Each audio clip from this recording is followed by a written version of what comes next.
Yo, what's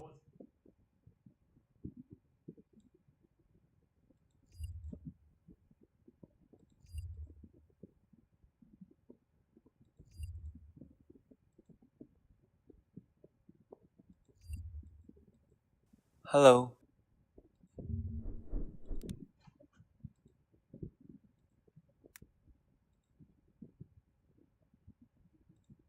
Understood.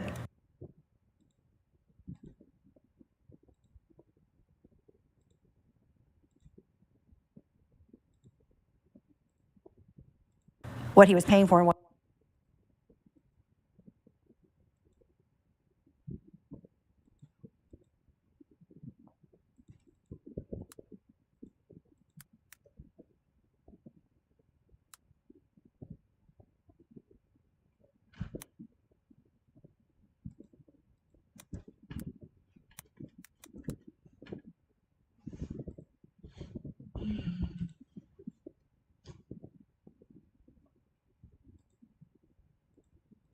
%, was made up of the boys here. I got absolutely blasted. Charlie, how'd you do? I went 3-1. Me and Clayman's top forward. So we have a tournament prize pack and then 4 normal packs. Yeah, I'm elbow deep in the asshole of this card game so much that I even got little custom sleeves for Enel. I mean, they're not custom sleeves. These are just like Enel sleeves that I found on TCG Player. And then I even bought an Enel mat. So after the tournament last night, we kind of hung around a little bit just to kind of do a debriefing, a post-game analysis, an after-action report to go over our games, victories and losses. And even though the store was officially closed, the party had only just begun because they allowed us goobers to stick around a little bit and just jam a couple more games for practice before they oh wow, huge voice crack. Man, I get into like an anime card game, all of a sudden my voice is hitting a new puberty. But anyway, they let us practice some more games so we could get ready for the upcoming Treasure Cup, which is a pretty big One Piece deal. I think the most interesting thing for me, anything? Yeah, I'm just going to do a Flampe. What's interesting to you, Ryan? Isho, in a Lucci matchup, he slammed it on the board and then was just like, you know what? I'm never going to attack you. And I was like, uh-oh. Because I was like, literally all of my strategy is hoping that my opponent misjudges the amount of rested characters and I can make math hard for them. So what I learned is that if people don't attack me, I get fucked. Yeah. Like if people just try and like wait, Yeah. I lose a lot of momentum, which is why I'm about to do something super stupid. I'm going like pure 8th frame, and if you thought I was done, you're out of your fucking mind here. Holy my god? Jesus. So now I'm much more comfortable. Well, here's the thing. I was watching Charlie's late games, and he had this unique strategy where he took his little flompies and he put a bunch of fucking Dawn on it and started beating face. No one expects that. That actually won me the Blue Nami game. That makes sense. 6 at least. I'll go ahead and rest your prettiest flompy, so I kill it. And I like drawing cards. Sounds good. Nope. I'll pass. Wait a minute. No trigger. All right. Okay, I think I only really have... I'm going to pack stuff. Oh, you know what? Please. Oh yeah, you know what? While my back's against the wall, let's see what I pull in my... Take a moment to Charlie got a represent. placement pack. Ooh. What do we Is that got? good? It's a I don't- green. I have no idea what it is. It's just a promo. Oh, Kazuki. Suzuki. Oh, I actually think that might be one of the money ones. That's Mononosuke? Someone was saying that. they're running it in green yellow Yamato. Man, I tell you, there was the comments on the last update video. You were like, playing against every NL player and just fucking getting dumpstered on by the triggers is the best feeling in One Piece. Or you're like, you know what? If I put down my double fucking Zoros and I swing 11 at your life 6 times, I'm gonna kill you. And it's like, nope. No, not even. Not even. I think you can probably kill me. Depends on what's in your hand. Yeah, it's gonna be close. I don't think I can though, actually. Well, let's go to chat on this one. What's chat saying? I'm gonna try. We're gonna swing the house. All right. We're gonna go 7 for the Russian L that I got from life. Woo! And we're gonna go... I don't think there's any way I could play that to win there. I don't think what you drew got you there, but the No, comments I will don't tell think us, so. so that's good. I'm not sure, 'cause all I have in my hand is 1 case. What the? Purely just 1 case. I'm gonna put 4 Dawn on these and swing. I can't stop that. Fair enough. Good game. Good game, man. I'm just going to go ahead and give you a quick and dirty on how the game functions. If you don't know what is happening here, this is just a bunch of mumbo-jumbo gobbledygook that barely even sounds like English. I'll just go ahead and explain it. The One Piece card game is super simple to pick up, but it has like a really high skill ceiling, which is very nice. It's like super refreshing because it's fast paced and there's a lot of crucial decision making components where even if you don't have like the best hands, you can still squeak out a win by being really smart. Unfortunately, I'm dumb as shit, so I have to rely on great hands, and last night the stars had aligned, and these mitts, we were getting some quality stuff in there. The hands were rated E for everyone, you know what I'm saying? So, the game works by having a leader, in my case it's an L, and if your leader gets attacked by any character or your opponent's leader with a number that's higher than this right here, which is your leader's power, or any card's power for that matter, you will take a life card. When you go down to 0 life cards, if you get hit one more time, you lose. Now, Anel's ability allows me to put a card from the top of my deck into life when I go down to 0, meaning I'll need to get hit 2 more times after going down to 0 to lose, which is what makes him such a headache to play against. And the cost for doing that is only trashing 1 card from my hand, so meaning I discard a card in order to do that once per turn on my opponent's turn.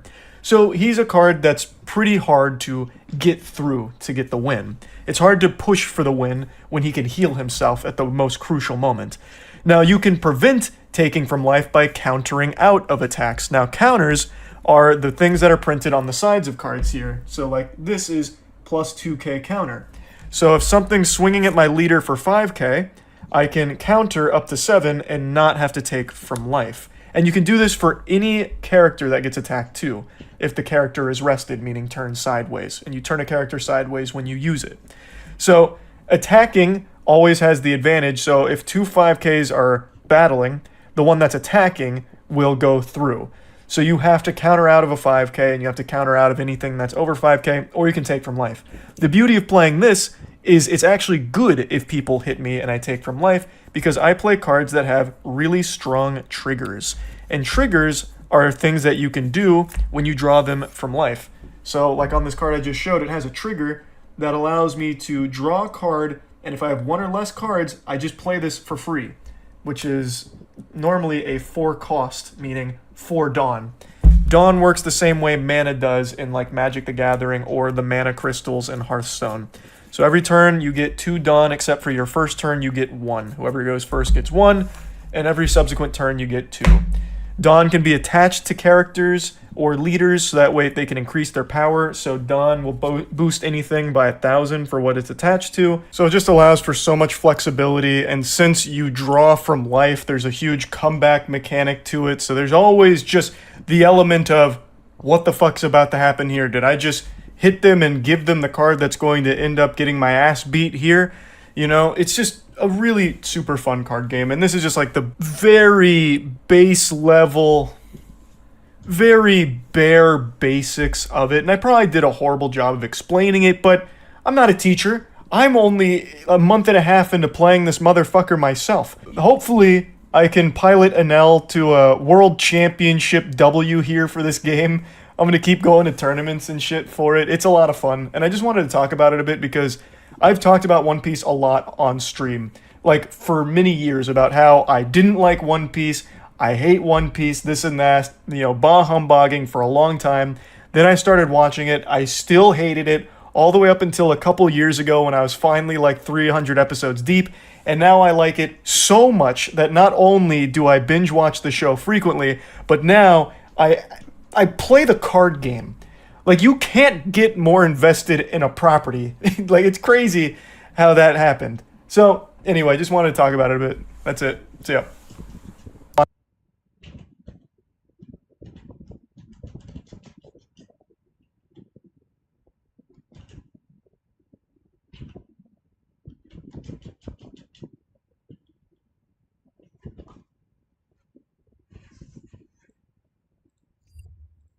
What was going on. But then why? Yeah, but Because it but we're happens all the time. Okay, listen, I agree with you. Okay, so let me give you a little bit of like an olive branch here. I agree with you that there are men who exist in this world who, in that situation, would have known that that was going on. You have zero evidence that that was the case. Zero, Right. none, zilch. And hang on, because you have zero evidence that that was the case, you should not leap to that assumption. What it looks like is you're deflecting on behalf of somebody else in order to protect somebody else based on zero evidence whatsoever that that is the case, when all the evidence we've heard tonight is to the contrary.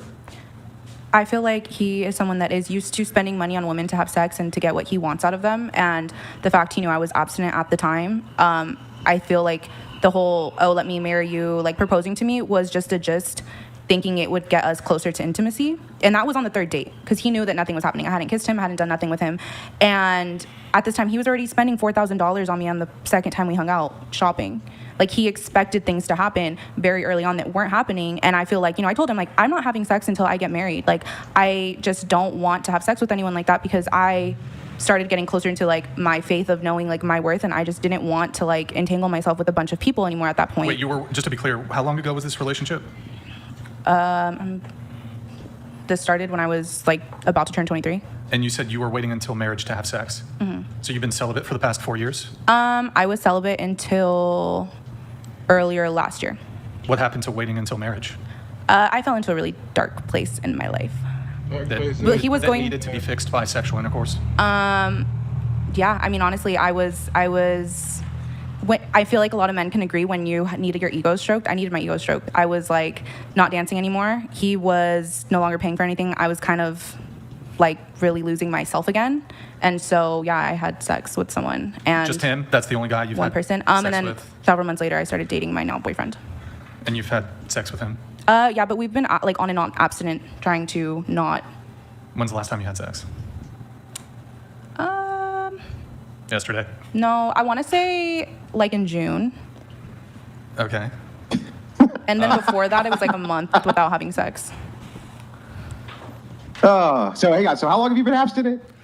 It was 3 years until last, like, January. But you just needed your ego stroke. Yeah, I was going through some difficult things. And then when were you baptized? Last year. Was this before you decided to throw the abstinence out of the window? I was already dating my now boyfriend. Yeah. But it was before you threw the abstinence out the window. No, it was after. So you were baptized afterwards. Yeah, I was baptized after I started dating my now boyfriend. Couple questions. And your now boyfriend, you're still engaged in? Is this your now boyfriend? Yeah. And are you engaged in a sexual relationship with this person as well? Like I said, we're trying to, like, stay abstinent until we get married. Trying is a very strange. That's a strange. Trying is a very phraseology. yeah, because it's really hard when you both lust after each other and you're trying to like abstain from having sex when you obviously have a physical craving. That's just what flesh is. You want that intimacy. Yeah, no, with I your person. understand all that. My direct question to you is, are you engaged in a sexual relationship with your current boyfriend? Yeah, but we haven't had sex Yeah. in, like, a month. In a month. Okay. Wait, so Or when was June? That was long ago. your current? So you said there was, like, a guy who you had a short fling with and a guy you've been in a relationship with.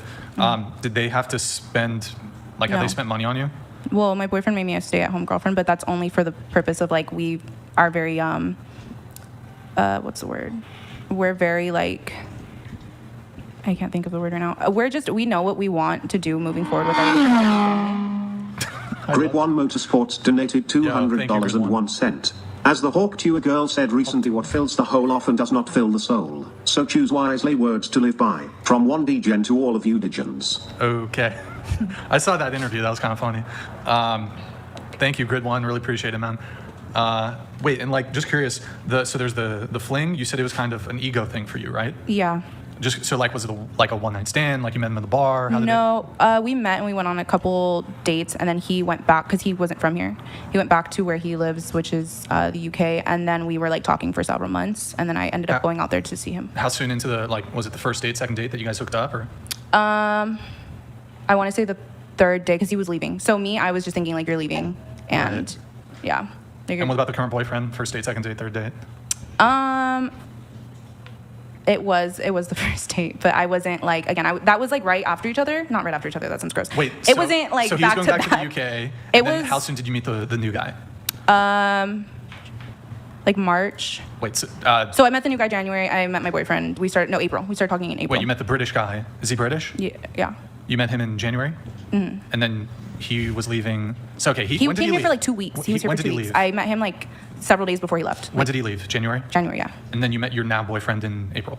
Yes, last April, yeah. Okay, This was, like, first last year, yeah. Well, hold on. I mean, this 2-year guy, I'm waiting till marriage, da-da-da-da-da. Yeah. But the two most recent men that you've had sex with, one was he was leaving soon, and there was absolutely no prospects of long-term relationship because he was I leaving. thought there would be. I was, like, Okay. retarded. Was there? Oh, I can't say that. That's okay. I You was, can say- I was, yeah, no, I was, like I said, I was, like, in a low place, and I was, like, not thinking. I was just thinking for my ego. But then your current boyfriend, first night.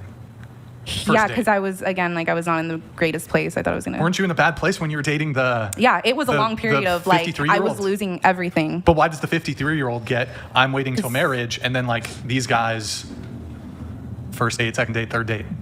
That's where I'm confused. Well, because he's 53, I met him at a strip club, and that's kind of what the whole aspect of it was from the whole like. Yeah, so you were using him. Yeah, I've said it. Yeah. I don't know why you guys keep Yeah, the asking it like it's prospects. Because a confusing it's a question. post hoc. I'll tell you why we kind of keep getting confused. Keep getting confused because of the post hoc justification, meaning every single time you kind of take responsibility for this and say, yes, I was using him and this and that, you give us a series of qualifiers for that. And it's a series of qualifiers that are bothersome, right? Yeah, I'm responsible, but he kind of had it coming. Yeah, I'm responsible, but he knew what was going on. Yeah, I'm responsible, but yeah, I'm responsible, but yeah, I'm responsible, but.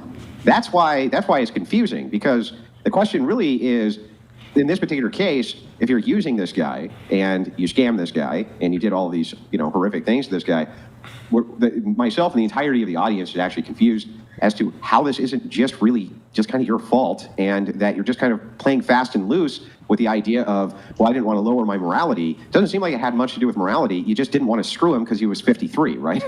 Like, isn't that what was going on? Well, I just saw him as like a trick. Like he was just some guy from the club.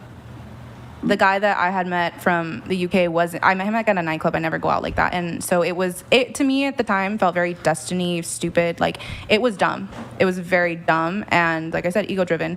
And in that time of like, I was slowly starting to let go of the 53-year-old. I was letting go of dancing. I had no money. It was a fat ego stroke for me to like completely change my life within like a matter of like 4 months. It's not something, and I think that's kind of like what I was trying, I guess, to bring to the show, is that like, I feel like you guys interview a lot of girls and don't realize like getting out of the fast money is not easy, and it's really hard to do that gracefully. And even like you're saying like, I'm not taking ownership. I'm taking ownership 100% that what I did was wrong. Restitution. He doesn't want anything like back. How do He's you still know? trying to give me Have you money. asked him? Yeah, he doesn't, he's still trying to give me money. Wait, so Andrew, I think we gotta also just address like, He knows This- I have a boyfriend. He knows that like this guy all ain't of this- perfectly like, how do I frame this? Like he's a sucker. He's a sucker and a simp.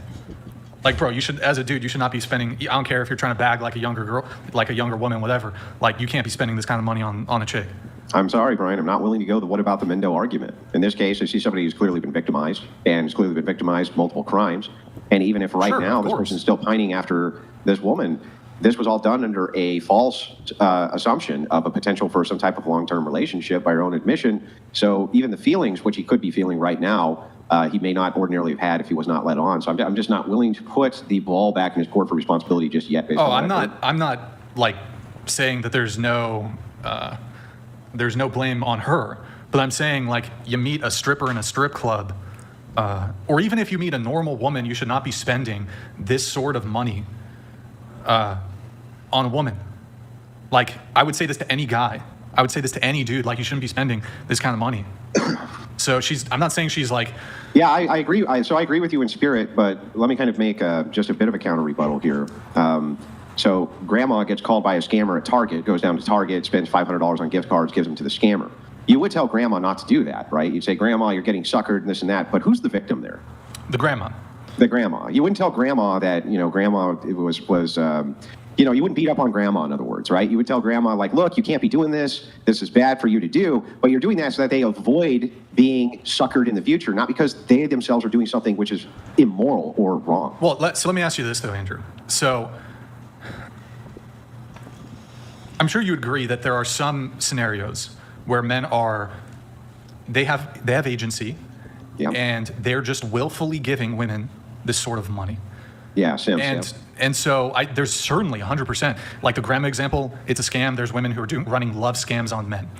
But there are also men who are inclined to just give this money away to women who, the women themselves, I'm not saying that's even the case for her, the women themselves are not necessarily angling to scam the guy. So there are men who will just, like, the woman's not asking for it, they'll be soliciting essentially this sort of dynamic. I agree. And you're talking about the pay pig phenomenon, which we've so often kind of run into on this program with these women. However, I'm not convinced in this case that is what's going on. And I haven't, as I'm kind of piecing this together from the story, that's not what I'm hearing here. I'm hearing that this guy is moving towards, now she says that she thinks that he's moving towards, I want to marry you so that she'll be physically intimate with him. And perhaps that's true, right? But it could also be the case that he just wanted a long-term relationship with her. I have no idea. There's no way for us to know that for sure.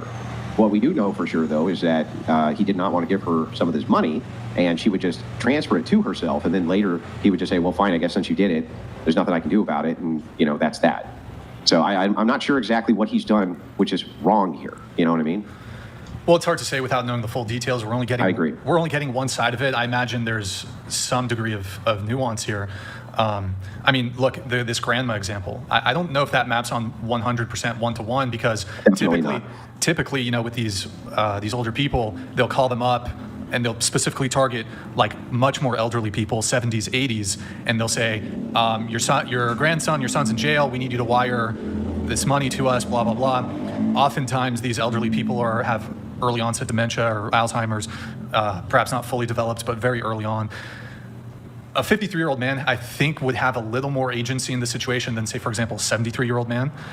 Again, I'm not excusing what she's done here, but to go into a strip club and be like, I'm going to wife up a stripper, you're fucking up. Like, you shouldn't do that. Listen, you shouldn't do that. I totally agree with you that is a bad choice for you to make from a longevity point of view. But Brian, you can't actually say that there's something immoral about it. It's not actually immoral. On the man's part? To wife up a stripper. It's not immoral to do. It's just it's a bad stupid. idea. It's a bad idea. Yeah, so I think in the grandma analogy, it's the same thing, right? Grandma, it's a bad idea to let these scammers take advantage of you. You know what I mean? Grandma stopped doing that. Yes. But grandma still got scammed, right? Mm-hmm. She still got scammed, and the scammers got the gift card. So it's like, I'm not sure what to beat this guy up over other than being stupid. Right? That's what I'm doing. That's it. Yeah. That's all I'm doing. He is very stupid. That's the extent of it. I'm certainly not trying to downplay. I mean, at least by the admissions that have already been made, I think there's plenty to find fault. No offense, in terms of the conduct from I totally the lady take over here. ownership But of what I did. in any case, I've got to get through the relationship statuses. Maybe we'll get back to it. I think that's one of the first times me and Brian have had kind of a significant disagreement on the show and hashed it out like that. I mean, there's been other times, I guess, but. Well, I don't know if we totally disagree. No, I think ultimately we do agree. Yeah. I'm not. I'm not trying to excuse the conduct here. I'm just saying, like, buyer beware to some degree, I guess. Well, the problem I have with this is I see this all the time, and it's blame shifting. It's the blame shifting that drives me crazy, right? It's like, as men, we understand that we can go to other men and say, look, you're fucking up, you're stupid, you know what I mean? I'm going to give you a smack to the back of the head, you know, what they do in the old school, right? You're going to get cuffed, right? You're going to cuff you. You know, you got to stop fucking up, dude. You're out of your mind. Stop doing this shit. But men do that and correct each other, whereas what I saw here tonight was just sisterhood stuff, right? Which is just kind of shifting and saying, yeah, you know, girl, it's okay. You know, there's all sorts of men who are like that. You do you. You're in a dark place. It's okay. It's always kind of this shift. And that's why I'm not so willing to kind of move into this guy's a fucking idiot and he kind of, you know, had it coming or this. I'm not really willing to give them that because I don't see the women kind of pushing on their end for the responsibility taking aspect. And it's like, if they're not going to do that, I don't know why we have to be so damn charitable to them. Oh, I don't think I was being charitable. I don't think I was being charitable. No, not you. I'm not saying you. I'm just saying that this is why I take kind of issue with the idea of the sisterhood is because it seems that men are trying to correct, and I just see kind of excuse making on the women's side most often on these podcasts. Sure. And Andrew, by the way, I know. So one of the things that I'll often bring up that comes up frequently is the whole waiting for sex thing, and like this scenario right here is actually like precisely why it irks me so much, where there's like one standard, there's a standard, I want to wait 3 months, I want to wait until marriage, and then like either concurrently or immediately after, they'll immediately just have sex with God like super quickly. Well, I think the thing that irks you so much about it is it's the idea of the faux virtue. So the idea is, I didn't do this with this guy because I wanted to be virtuous, right? But then I just did it right away with the next guy. And so it's like, well, it doesn't seem like you're very consistent then with your virtuosity, right? And so, of course, from the guy's perspective, he's going to feel like, that's pretty horrible that you led me on for 2 years and kind of thought that I was lesser than the guy that you were willing to hook up with within the first night or a week or whatever. I've always understood that argument. I always thought that it was a very compelling one. Whether or not I spiritually agree with it, it's still a very compelling argument. What do you think about this one, Andrew? So maybe we'll get back to the relationship status here in just a moment. But ladies, how would you feel? So you've been dating a guy for 2 years, and this is the guy you want to get married to. You want to marry him. You really like him. And he's like, I need longer. We've only been dating for 2 years. I really need longer before I'm ready for that sort of commitment. Inevitably, you guys end up breaking up. 3 months after the breakup, he immediately starts dating a new girl. They've only been dating for 2 months. He proposed to her after 2 months. How would you feel about that? You're just not the person for him. Right, but he was saying the whole time, and he was saying, like, I should have made this clear. He's been saying the whole time, there's no way I could ever be ready to marry a girl without knowing her for like 3 years. And he says that. I would never consider marrying a girl unless I dated her for 3 years and we lived together, did all this stuff, blah, blah, blah. And that happens all the time. I would just consider I was just the placeholder girl. I'm not going to be happy about it, but it is what it is. And perhaps the better framing would be, also, maybe she offered something he didn't see in me in those 3 months. Right. I would feel like she has something that I didn't have to give to him. And plus I would try to feel like I took somewhat responsibility for him wanting to marry someone because I trained him to be who he is today. So I'd be like, that's but it would make you feel pretty bad, right? Yes. No, it would not feel good. Oh, yeah, definitely. Our ego would be hurt. 100%. Yeah. So that's why that scene and why guys like Brian see that as a red flag. So there's kind of the two ways to look at this. The one way to look at it is, well, wait a second. If you want a woman with a low body count, then you probably shouldn't be sleeping with women because you add to their body count, right? This makes sense. It's coherent. It's logical. But on the other hand, how would it make you feel to know that you were trying to do everything in the most virtuous way possible, and you were dating a woman, and she said, "Listen, I want to abstain due to virtue as well, and wait until marriage." And then you guys broke up maybe, let's say, after 9 months, and then she slept with the next guy on the very first date. Wouldn't that make you feel like total shit? From the man's perspective, wouldn't it make him just feel like just shit? Like they did everything right, and they got screwed over for doing everything correctly.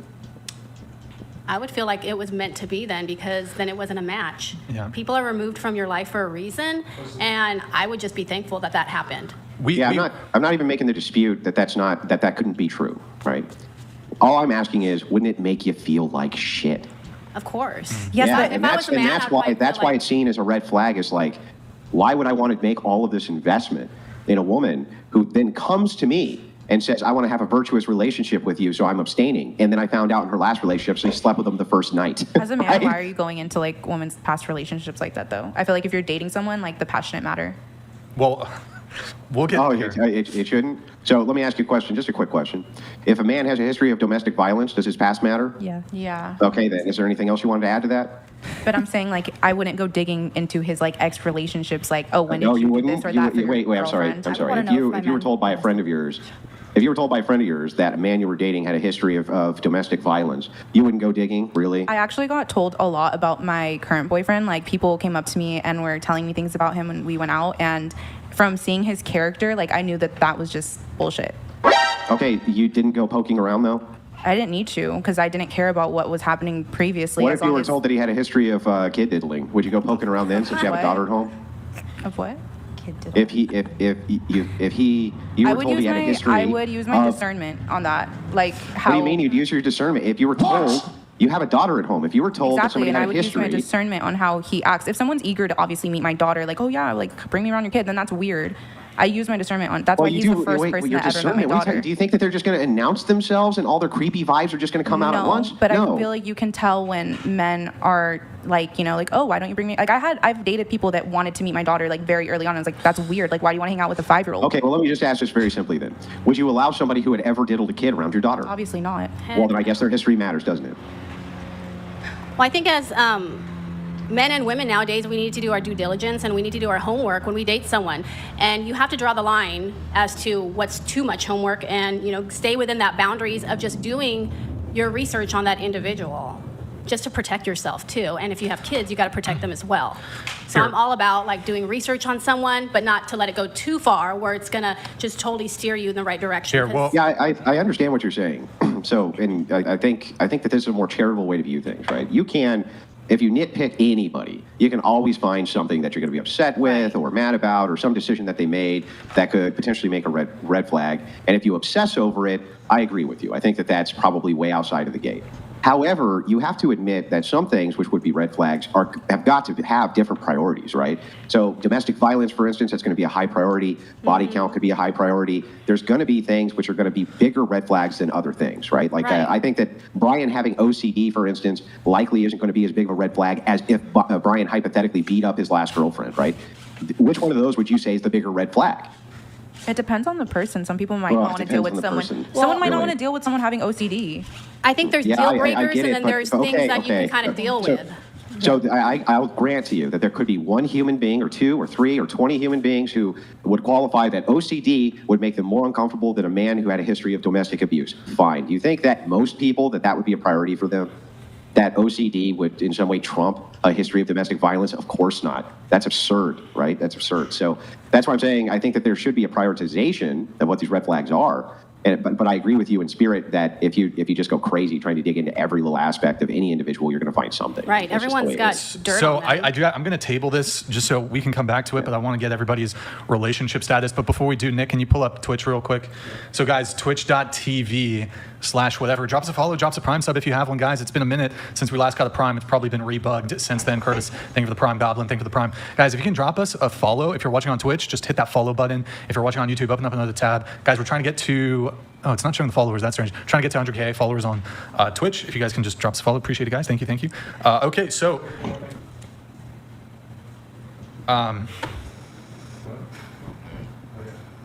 can we do it? Yeah, sorry, I thought you wanted to pull it up. Well, it's up now, so okay, pull that shit back up. That's not where I was going with it, but okay. All right, guys, debateuniversity.com. If you want to learn how to become a master debater like Andrew, Verbal Combat is the program. 80 plus videos, and it's available at debateuniversity.com. All right, thank you, guys. Okay, relationship status, go ahead. Single. Longest relationship was 10 years. Oh, and I've been single for a year and a half from that 10 year.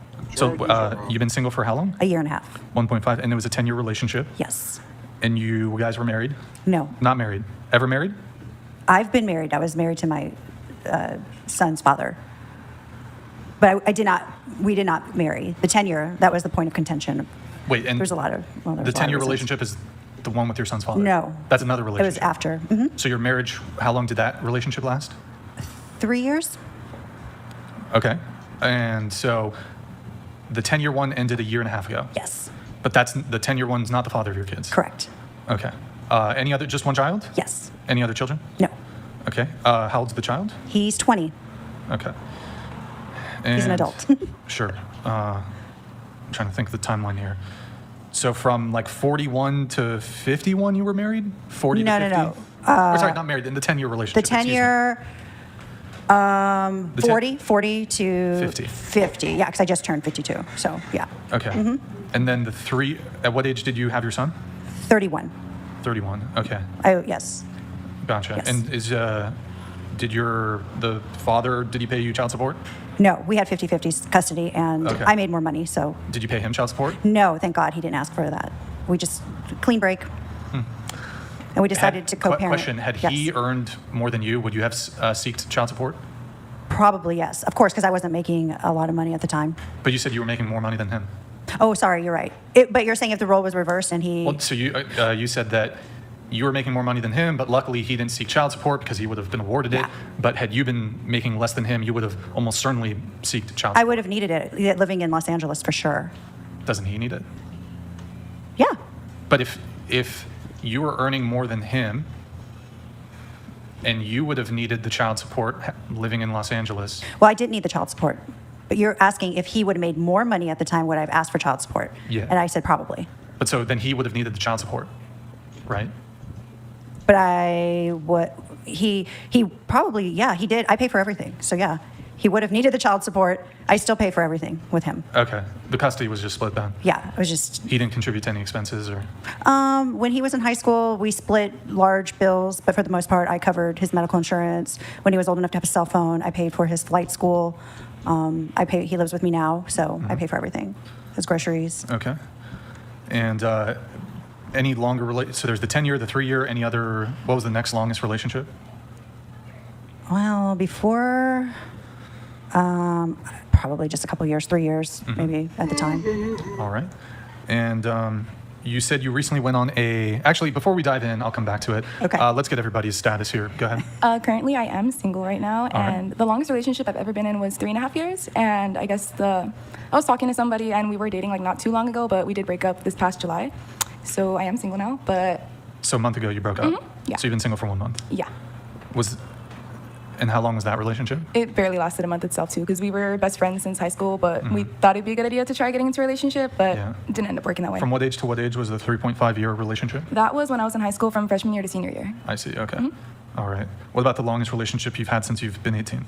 That was 2.5 years, and that was a circus. It was really bad.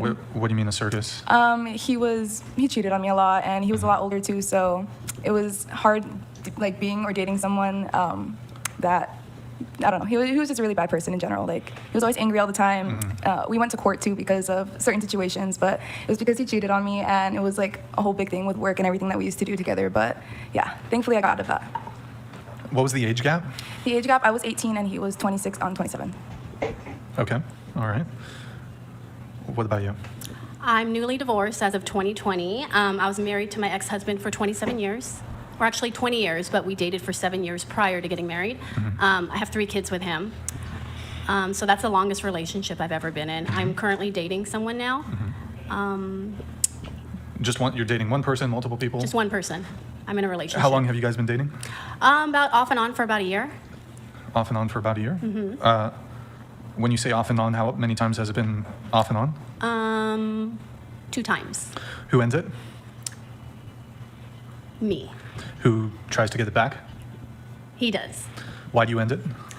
I feel like I have major trust issues from my past traumas and relationships with my, relationship with my ex-husband kind of did a doozy on me.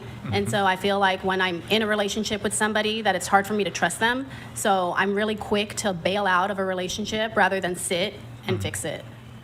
Okay. So kind of like I'll end things before you can end things, kind of? Or? Not really like a competitive thing like that. It's more like I don't want to get hurt to the point where I'm like completely devastated and in the dumps and trying to get out of the darkness per se. So Sure. I try to cut him loose as quick as possible so I don't have to get to that dark place. Does that make Okay. sense? Sure. And since the divorce, is this the only guy you've dated? No. I've dated 2 other guys. 2 other guys. Okay. All right. Any short-term, more casual stuff, or? Yeah, in the beginning, of course. Casual, but after that, I dated long term after that. But Okay. I've only been divorced since 2020, so. Got it. What about you? I forgot it. I've been single, or I am single. I've been single for a month, and my longest relationship is just like short. It's like 4 months, I think. Okay. So longest is 4 months. You've been single for 1 month. Is the one that ended the month ago the 4-month one? No, that one was like 3.5. Years ago? No, 3.5 months ago. Oh, 3.5 months Sorry, ago. my voice. And then the guy who you broke up with, or things ended a month ago, how long were you guys seeing each other? It was okay. We were dating for like 3.5 months, but we were probably like together for like 6. Okay. I'd say that's right. And that's the one that ended a month ago? Yeah, Okay. And that was 4-month, 6-month guy. basically. Okay. Why did that end? Oh my gosh, it's stupid. I was at a party, and I got in a car with a guy who used to like me, and I didn't tell him about it. And basically, then he didn't blow up on me. I was in the wrong because I lied about it to him, and he found out. He was like really upset about it, and he was just like, I can't be with someone who lies. I'm like, and he's like, you're going to Santa Barbara. Like, how are you not gonna cheat on me? I'm like, because I'm just not gonna cheat on you, trust. But yeah, that was that. Okay. Gotcha. And so you're, where are you from again? LA. Or you said Carp? Or? Oh, Carpinteria. I grew up like over here, but Yeah. I've been living in Calabasas. Okay, I see. And so, single for 1 month. Any rebounds? No. Nothing? I'm stuck on that guy. Oh, you're still trying to. No, not really. I'm just Oh. like, I don't know. Like, people who have been like trying to talk to me, I don't think they're like attractive, or I wouldn't want to be around them, so I don't really pursue it. You don't think they're attractive? No. How did you meet the last guy? Dating app, in person? My friend set us up, and so we were talking over Instagram for a while, and then we met, and then it turned out like some kid that I had grown up with had like been like best friends with him. So we were always like in the same circles, but we had never just met, if that makes sense. Okay. And how did you take the news when he was essentially ending things with you? I don't know. I was just like, oh my gosh. Like looking back at it, I'm kind of embarrassed because I was dramatic about it. How How so? Yeah. Oh my God, I was just like he was like looking at me like straight face, and I was like bawling my eyes out. Like, that's just embarrassing to me. I don't know why. But in the moment, I was just like upset, and I was like, no, like you're kind of being dramatic about this. Like, this is fixable. But yeah. He broke up with you in person? Yeah. It was like a 3-day process. What do you mean a 3-day process? He was like, let's go on a break. And then the next day, he went out with a girl, and I was like, dude, like, technically, we haven't broken up yet. Yeah, that's over. And he was like, well, it's not the same because you lied about being with the guy in the car, and I'm just getting lunch and going dancing with her. I'm like, buddy, like, that's a date. And then we didn't talk the next day, and then the next day, I wanted to talk to him because, I don't know. But then he was like, yeah, like, I want to break up. I'm like, okay. That makes sense. Ever been on a dating app? No. No, okay. Do you like go out and party and anything like that, or? Yeah, like, I don't know. In LA, I would only like party like once or twice a month. But obviously, I expect that to like be different over here. Okay. Do you think you'll be, I mean, Santa Barbara, a pretty big college area. Do you think you'll be going out like Thursday, Friday, Saturday, partying and stuff? We'll see, like, because I need to get a job. But Okay. I'd like to like go out on like Fridays and Saturdays. What about you? I'm single, but I'm talking to someone. All right. How long have you been talking to them? For like a month. Hail and well met. Lol Paladins donated $200 Yeah, thank you, Lol and Paladin. 2 Appreciate cents. it. Oh my God. Okay, come on, you need to admit it. You did more than just get in a car with that other guy. Otherwise, you wouldn't have lied about it. I like, okay, I know that's like bad looks, but like on everything, I can't even like, I don't know if he's gonna think that, I don't know. Okay, so basically, he used to be my best friend, but then like, as soon as he liked me, we like literally cut it off because I didn't like him. And I was like, I'm not gonna say anything, but my friends had like taken my keys, and I was like, guys, can I just sit on the car? And they're like, no, you need to eat. So we went to In-N-Out. Like, it was literally nothing. Like, there was so many other people in the car with us. I swear. Like, I don't know, I'm just defending myself online. Like, I know I didn't. So nothing happened? Like, nothing happened. Like, Had you guys like hooked up previously? no, not at all. Okay. He was like shorter than me. Like, he was like my friend. Like, and he was so far in the friend zone, and he knew it. Because he was shorter than you? No, because I just didn't like him. Like, he would do stuff, and I would like call him out on it. Like, I didn't like him at all, and that's when he started to like me. That's when I like cut it off. Does that make sense? Had there been boundaries drawn by the guy that you were dating about this guy? No, but he knew who he was. Okay. Like, no. So you've been seeing a guy for, were you in this, you were on the podcast like about a month ago or so? Yeah, remember I told you I was talking to him for a week? Same guy? Same guy, okay.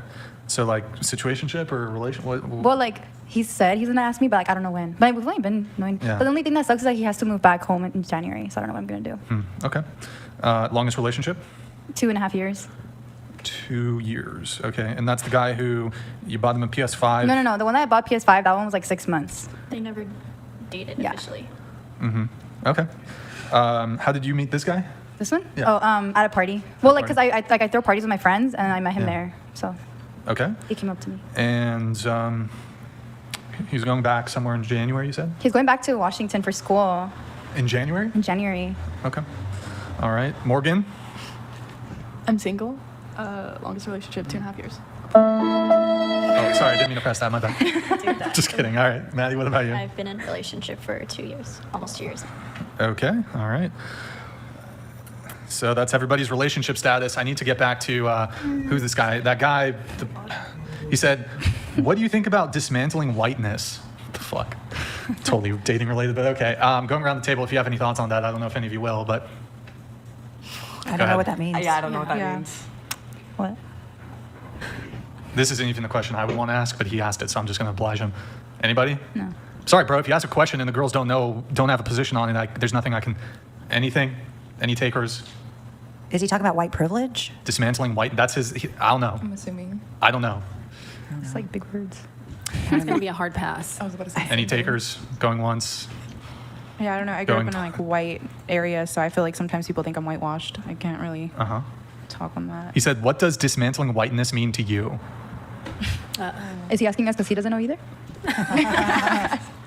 There it is. I mean, you got to define it in the, I don't know, I can't really help here. Okay, here, I'll help this guy out a little bit. Do you guys think white privilege exists? Yes. Yeah. Yes. Here, going around the table. Yeah, it does. Oh gosh. Yeah, in corporate America, I've seen it. Yes. Occasionally, yes. Yeah. Yeah. I think it can. Okay, we'll just leave it there. Thank you, Ben, for that. Maybe we'll touch on it later, but so okay, let's get into the pre-show notes here. Got some pre-show notes for everybody. So Lori. Yeah. Ex-stripper, scammer, currently stay-at-home girlfriend, was a sex worker, stripper. You said was a sex worker. Were you, besides the stripping, did you do anything else? No, stripping is sex work. I feel like even if you work at a Hooters, that's sex work. You're selling a fantasy. But like OnlyFans? No, nothing like that. Traditional porn? No. Escorting? No. Street walking? No. Prostitution? Nope. Dominatrix? No. Sending feet pics? No. Okay, all right. Just, you said sex worker, so. Well, yeah, a stripper is a sex worker. If you're selling the fantasy Yeah. of sex, you're a sex worker. Sure. Even girls that work at Hooters are sex Yeah. workers, even though they don't want to admit that. Okay, so going to Asia here. Asia, you said that, I think, is this in your bio? Comedy and inspiration for ageless singles. That's the bio. Yeah. Our bio. What for the does that podcast. mean? What is ageless singles? What is that? Because age is just a number in my mind because I mentally feel younger than I am. So we're ageless. You're only as old as you feel. Well, are you? Body shall tell you. I feel young. I feel as young as these girls sitting at the table. I'm still a little confused. I don't know if I'm just a little slow or something. I'm just confused. Ageless? Yeah. So aging, kind of aging backwards, aging in reverse, not aging. So age is just a number? Not aging, because, yeah. But age is just a number? So you don't object to like age gap relationships if like a 50-year-old's dating a 25-year-old? No, that's what I'm saying. I think roles are reversed. Like men my age, I find very jaded. Sure. And they are feeling, a lot of them feel very taken advantage of by their wives. So they like to date younger girls because they're more carefree. Sure. Okay. You said that you went on, it was, you got out of your 10-year relationship. You had to learn how to date again. Yes. You told yourself you would go on at least 21 dates to learn what you wanted. Yes. And you said you went on 45 dates last year. Yes. Got burnt out. Not interested in dating right now. So there's no guys in the picture right now. No. Zero. When's the last time you were on a date? February? Okay. February? Yeah, Nothing? February. No guys in the picture. No, I get hit up Even on my like a- Instagram all the time. I get hit on, Yeah. but they live in other countries or on the East Yeah. Coast. They're not, it's Not not even real. a fling type thing, casual, nothing? No. Okay. But so 45 dates. So you did 21? Yes. I told and then you did myself 45. I told myself 21 and I just kept going to 45. Oh, okay. and what was the period of time? A year. 1 year? Last year. So yeah. like about one date a week? About. Yeah, so I moved out of my 10-year in March of last year. And wow, it is exactly 1 year. And the last date I went on was March of this year. So yeah, it was exactly 1 year. And how many dates, like the most dates you went on in 1 week?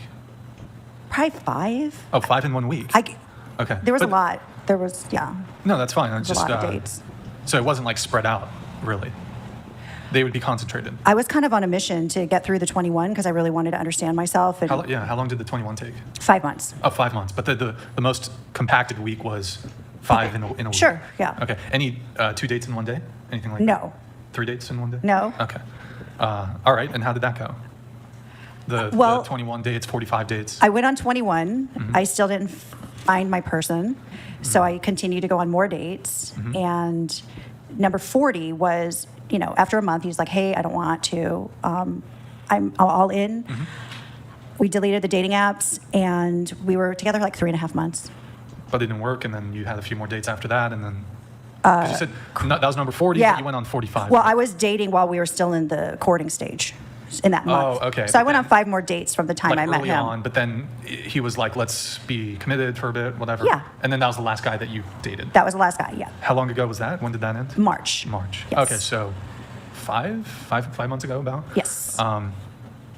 And so none of the other guys, though, 40, none of them caught your eye? There were 3 men in the year that I had spent about 3 months. I feel like that's kind of the Oh, expiration three date different men that, okay. that I found is like after 3 months, that's when people really start to become themselves and they start to really figure out if they can be with each other. And that's usually when it falls apart. It's kind of the make it or break it. So how many of the 45 dates were only 1 date? Most of them were only 1. It's like 40 of them? Probably Because you said there were like 3 that were like longer. 3 months, right. But the last one was Yeah, the only one what that the- I was in, like we Man, were he was committed a to just boy. each other Okay. for that 3.5 months. Who broke up with who? I broke up with him. He was being very inconsistent. And then I found out he was hiding that he had a 3rd child. So that betrayal and that trust was broken. So I couldn't no longer be with him. I see. So after that, I decided just just give it a break. And so what was wrong with like all the 40 other guys? You're just not there. You're just not compatible. It's just not your person. There were a lot of guys that I don't know. You're just not compatible. It just doesn't work out. Okay. I think a lot of guys too, especially on the dating app.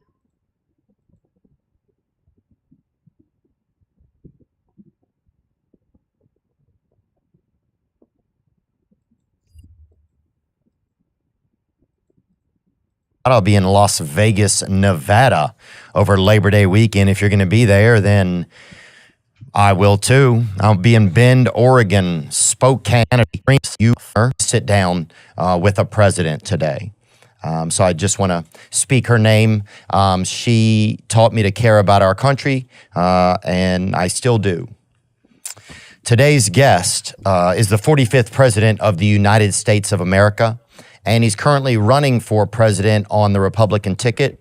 He's been an entrepreneur, a businessman, a television personality. We sat down at his club in Bedminster, New Jersey, and we want to thank the crew there for helping us make the production happen. He's one of the most famous people on earth, and I'm grateful for this chance to learn more about the man behind the headlines. Today's guest is Donald Trump. Shine that light on me. I'll sit and tell you my stories. Shine on me, and I will find a song I will sing it just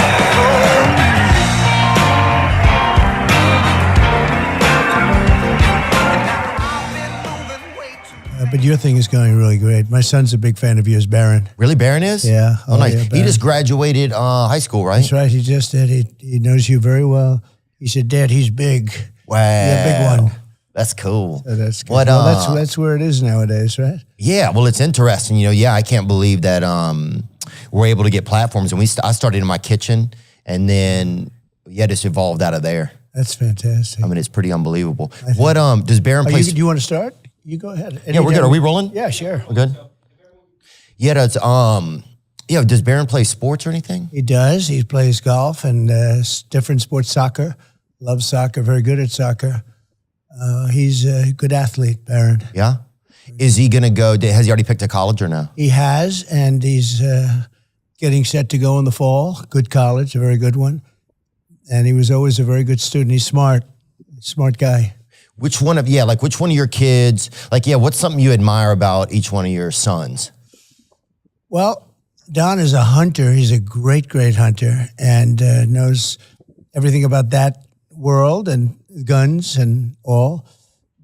He was the first one that said, Dad, boy, you got lucky, because I didn't realize that 130 yards is actually very close in that parlance. And he said, you got lucky. He knew immediately when he saw that. He said, it's incredible, because that's considered a pretty close distance. From how far the shooter was? Yeah. Oh, And the guy wasn't a bad shooter, supposedly. You know, he was a very disturbed guy, but he wasn't a bad shooter. And Eric, likewise, he loves the business. He loves real estate. Also very much of a hunter and understands a lot of things about that. They were sort of, as young guys, they were with their grandfather, and he would take them hunting in Czechoslovakia. And somehow they developed very well. And Czechoslovakia, yeah, damn. Can you imagine? It's a lot of letters even. That's a long time. Yeah. That's a name you don't hear too much anymore, but it was... I'd need a scope just to get through the spelling of that word. That's right. I think, a lot of people. Yeah. But so he'd go, they'd spend time in Europe and they'd do that. That's where he learned a lot about both of them, really good. With your dad, they would go? No, grandfather. Actually, they had a grandfather who was a wonderful outdoorsman and athlete. And during the summer, he'd take them out into the woods and they'd go hunting and lots of things, and they loved it. They got to love it. And that's Don and that's Eric. Yeah, they're funny. Oh, yeah. They have a good sense of humor, too. Like, whenever I see them at UFC, it's like... Yeah, right. Yeah, I just, the first time I was nervous, I think, and then after that, when I've seen them, it's it's fun to kind of cut up with them a little bit. Yeah, well, they're good. They're good guys, and they they really they get along great with the rest of the family. We all get along great. We have a good family. But I love USC. You talk about a great guy. How about Dana White? The job he does, right? Yeah, I want to thank Dana too for helping get us set up together. Yeah, he makes it happen. I like Dana. He doesn't waste words. He doesn't waste time. He likes to, I think, be efficient, and he has seems like a strong sense of integrity for himself. Yeah, nobody like him, actually. It's, there's an expression that everybody is replaceable. Not Dana. Yeah. Nobody could do what he does, and he's made that sport into a big monster sport. Yeah. And it's interesting, and we go there and we enjoy it, go with him. Sometimes we do walk-ons with Dana, and the place sort of likes it. Oh yeah, I've been there. Yeah, but there's Dana, a video of us. I was behind you in one video. I'm sure the dogs here will pull it up. But yeah, those are some of my favorite things ever. UFC became my favorite sport during the pandemic because Dana was brave enough to stay open. He was it. He was the whole ball game. He was the only sport, and he'd open up in arenas with nothing other than very good fighters. Yeah. And they would be fighting. He had some of the best fights during the pandemic. Yeah. But it was exceptional. There it is right there. See, look. Oh, there you are, and I'm right behind you there. Oh, clapping with that hat on, the white guy in the hat. That's great.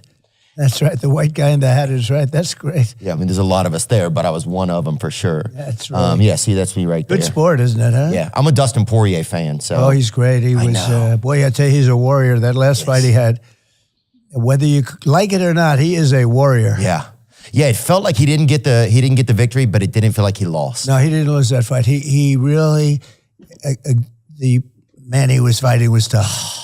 He was tough and didn't expect that same fight. But he oftentimes he makes people suffer. There's no question about it. No, he's a pro. He's a professional. Yeah, he's all heart. He's from Louisiana. That's where I'm from. As that fight went along, he just got stronger and stronger, and he was getting pounded.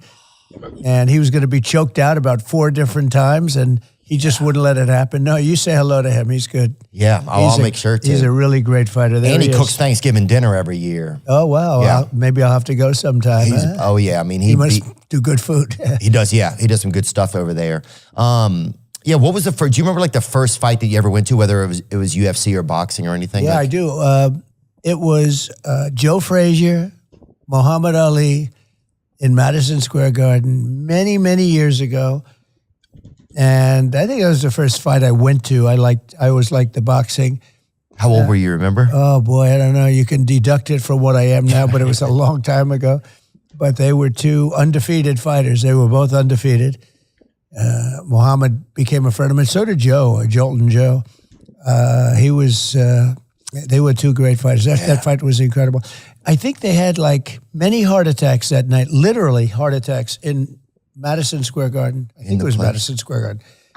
And the fight was so unbelievable. 2 undefeated heavyweight champions of the world. There was no UFC and there was no competition really. It was it. Yeah. And so you had 2 guys. I remember that Muhammad wasn't allowed to fight because of lots of different things. And he was a terrific guy. Both terrific guys, very different. And they finally made it happen. They finally made it happen. So you had 2 undefeated heavyweight champions fighting. And who took you to the fight, you remember? I went with my father and my brother Robert. And it was just, I don't know, I must have been very young. It was a long time ago, but you would never forget it. That was one of those moments. Oh, yeah. But no, literally, there were like many heart attacks in the arena. Just people having too much fun, or what do you think? It was drugs? Having heart attacks because it was such a crazy event. Oh, yeah. It was so, the people were just, I know a friend of mine, the father, he had a bad heart attack. Literally, they took him out. They were taking people out. It's an early KO. And I don't hear that anymore. I mean, there were other exciting sporting events. I don't think there's ever been, I don't know, I guess there has. But you would think Joe Frazier, Muhammad Ali, their first fight. But it was a very exciting time. Well, yeah, and just people being, I guess, sometimes our systems aren't ready to handle the amount of excitement that's going on, you know? Like, I think, maybe people just couldn't even handle so much joy. You think it was that, people were just so excited. They had heart attacks. Yeah. I mean, they just had, I guess they do it, maybe Super Bowls or something. Oh, people have heart attacks eating a thick soup, you know? So it's like, I'm not surprised that something so awesome like that would make your heart be like, yeah, I'm out. Yeah, but I never hear of it, you know, and I'm sure it happens. just that one. But we had an exciting event the other night with Elon Musk and me. I listened. We had a pretty big audience for that one, I can tell you. Yeah, I listened for probably about like 20 minutes. I thought it was cool. It was. I think the tough part was just like just like it would have been neat if you guys could have been in the same spot, you know. But I still thought it was exceptional. I heard the audio was great, and actually they put out a clear tape of it because they had clear tape. Oh, nice. They had so many millions and millions of people watching, like record numbers of people.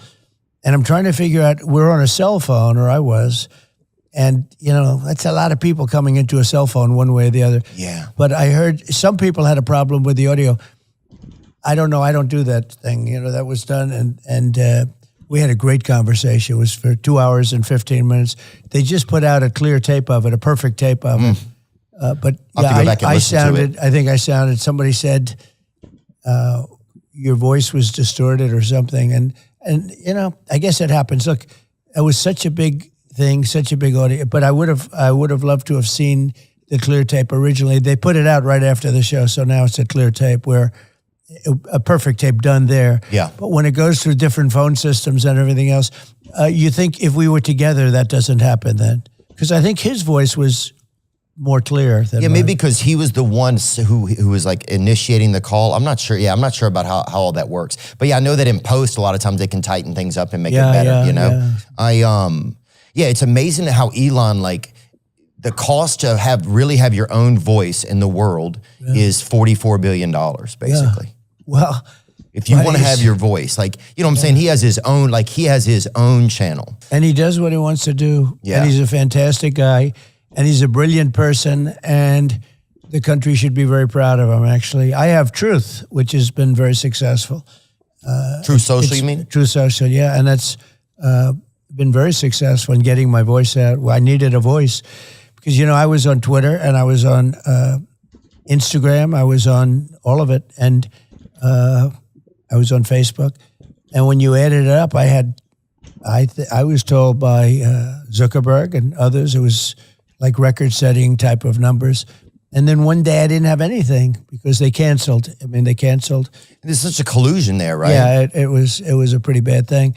And so I had nothing. So after about a month, you know, I have a lot of things to say. And after about a month, I said, you know what I'm going to do? I'm going to just go out and put out an old public relations statement. You remember that? And although you're a little young to see it, but in the old days, you'd put out a statement. And I did, and it was just gobbled up. It was really gobbled up, and I opened Truth, and Truth has become terrific, actually, for me. Good platform. I really want just as a platform. I mean, it's more important than anything else. And well, at least you have your voice then. You can say what you want to say. My voice back, yeah. I had hundreds of millions of people. Even now, I haven't been too active on X, but I have, I guess, 90 some odd million people on it. But I was much higher than that when I was it's like actually all the people. I don't even know how many people there are. Yeah, I love the job he's done, and he's brought a certain voice back into play. Yeah. The previous people were terrible. Yeah. Every time you do a thing, you'd be red flagged. They'd put up a red flag. Every statement you made, you'd be red flagged. Yeah, it's almost like, it's like when you have a babysitter and they don't want to have any fun or whatever. Yeah, right. That's kind of the vibe I got. When you, because I see you at the fights. I see you, sometimes you'll sit right by Dana, and sometimes I'll sit, like me, I'll go with like David Spade sometimes as a close friend of mine. Good. And, I'll see you coming with Kid Rock, and and you don't drink at the fights. By the way, Kid Rock is... he's terrific. He came to the convention. He knocked everybody out. He was fantastic. He's a great guy. He's just a great guy. He's popular, very popular. Oh, he's a real dirt serpent too, dude. He's a freaking legend, you know? He's a legend. He is a legend, I guess, in a true sense. Oh, 100%. People love him, dude. Look at him. I went to his show not long ago somewhere, and people, I think some guy had a heart attack there too, but it was like, funnel cake related, I think, type of vibes. He draws big crowds, actually. It's amazing. I saw one, he was out someplace recently at 80,000 people. He's big stuff, but he's forget about that. I call him Bob, you know, his name Bob, right? It's Bob, Kid Rock, but it's Bob. But he's a really good guy. And I've been over to his house he's a cool cat, right? Yeah. Oh, yeah. I mean, I live in Nashville. Right when I got into town, Yeah, he hit me up one night and was like, hey, man, I'm having a birthday party this week and you should come. And I didn't even know him, and it was nice of him. And since then, we've done a lot of fun stuff together. His brother's missing a leg, too, which is crazy. He looks like the lamp. Have you ever seen that movie, The Lamp, like from like a Christmas Story or whatever? Yeah, I don't know. Yeah. But he's fantastic. The family, the father I knew very well. He just passed away. And it was a tough one. Oh, you knew his dad? For the brother. I did.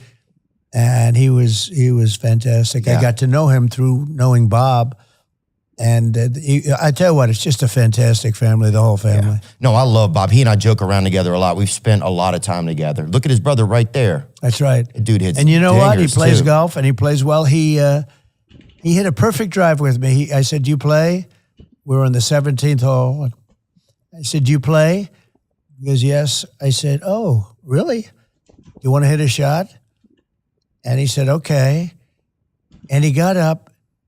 Well, it was very hard for him to put it was really a tough situation because he has to get the ball in the ground and the tee and everything else. Nobody did it for him. And he did it. I mean, he goes to the ground and he did it, gets up. He swung, and I'm a good golfer. He hit a perfect shot out to the right with a little hook. Nobody knows what that means in your audience probably, but that's like a perfect shot. And I said, that is perfect. He said, I'll do it again. I said, don't do it again because you'll never be able to hit a shot that good. And it was really amazing. He's great. And Bob really. He'll do it again, too. They He's a love the repeat family. offender. They're great. They really have an amazing family. Oh, They no, love the Bob's family. great. I've been to parties at his house. One thing that's really nice about him is I'll go do something with him, and then like a few days later, he'll send a nice note, or he'll send like a photo, like a frame photo, Not and just say, surprised. hey, man, I had a nice time. Yeah. I noticed at the events, you don't drink, and you don't drink or smoke, right? I don't drink or smoke. You never have. No, I never have. I had a great brother who taught me a lesson. Don't drink. And he said, don't smoke. He smoked and he drank, and he was a great guy. He was a very handsome guy. Is he older? He was older? Quite a bit older, yeah. And he had a problem with alcohol and smoke a lot. But, I tell people, no drugs, no drinking, no cigarettes. Yeah. I tell that to my kids all the time. I'd say, no drugs, no drinking, no smoke. And it was tough. He'd always tell me, he'd say never. So he was, really old enough that you would look up to somebody, and I'd look up to him anyway. Did you admire him? Yeah, I admired so much about him. He had so much going. He had the look. He What was his name? Unbelievable personality, like an incredible personality. What was his name, Donald? His name was Fred Trump. And he had a problem with alcohol. He got addicted to it because they say alcohol is tougher than drugs to get off of. I don't know if you've ever heard that. I'm in recovery, actually. I've been in recovery, so like most of the last 10 years. From alcohol? From drugs and alcohol. So which is worse? For me, drugs is the problem, but if I have a drink, then it's tougher for me to prevent myself from getting. It sets off a chain. Yeah. But which is harder to quit? I've heard alcohol is harder to quit than drugs, if that makes sense. I don't know. Oh, yeah. I mean, I can only imagine because it's probably more readily available. More readily, and it's social, and you're sitting and everyone's drinking and all. Yeah, 'Cause rarely nowadays do you go to a everyone's taking dinner and drugs. everybody's eating like, Xanaxes or something, for appetizers. Usually people are having like a mint julep or something a little fancier, Negroni I just learned about. Right. But yeah. So you have a problem with that then? Yeah. Oh, wow. It's been in my family. My family, it's like, Can you stay away from it? Yeah, I've done a good job. I mean, how long have you been off? I go to recovery meetings. I've been off most recently a little over 2 years. Do you ever go back on? Yeah, I've had stints where I go back on and you don't control it. It's tough. It goes downhill pretty kidding. quick. So you think it's going to be easy. You think you're controlling it. And then you're Boy, you're doing that's tough. go-kart and racing with hookers and stuff. It gets bad. Just not to do it, right? Right. So then in the end, you're like, I have to not do it. Did you see, like, with your brother, could you see it or anything? Like, yeah. Man. I was amazed because he had so much going, he had everything going. I think it happened in college at a fraternity maybe, or I don't know, somewhere along the line it happened, and all of a sudden, this is not unique. This is a very common story, unfortunately. But and then the family would see it and start to notice it, and it didn't get better. it didn't get better. I was amazed. He lived for so long in bad conditions. In terms of, I was amazed that his body could hold out. It held out, and it had bad moments. But his body was unbelievably strong that it could withstand this. Yeah, it's a body. Your body's just so resilient. Yeah. Do you remember the last time that you saw him or spent with him? I do, and I'm sorry to ask you about it. Is yeah, that all right? no, it's the reason it's good talking about it is it might help other people. If it helps one other person, it's worth the conversation. We talk about that stuff a lot on our podcast. Yeah. A lot of our audience struggles or has struggled with alcoholism, addiction, intimacy disorders, all types of stuff. So it's like it's pretty kind of normal conversation. But the interesting thing is, and I tell people, so I never had a cigarette, and I've never had a glass of alcohol. And my brother was incredible. He would tell me, because he knew he had a problem, and he'd say, don't ever drink, don't ever smoke. He'd always add smoking, because he did smoke a lot, which is, not very healthy. But he'd say, don't ever drink, don't ever drink. He'd tell me every time, I said, don't ever drink, because he knew he had this addiction. And I never had a glass of alcohol. Never, ever did I have a glass of alcohol because of him. And I would say that if I did drink, I could, conceivably be the type of personality that would have, like you, that would have a problem. But I never had. And the only thing I say to people is, if too late for the people that you're talking about, but if you don't drink, you don't miss it. I mean, I don't even think about alcohol or right. It's not a part of your world. I don't think about cigarettes. I don't think about any of that.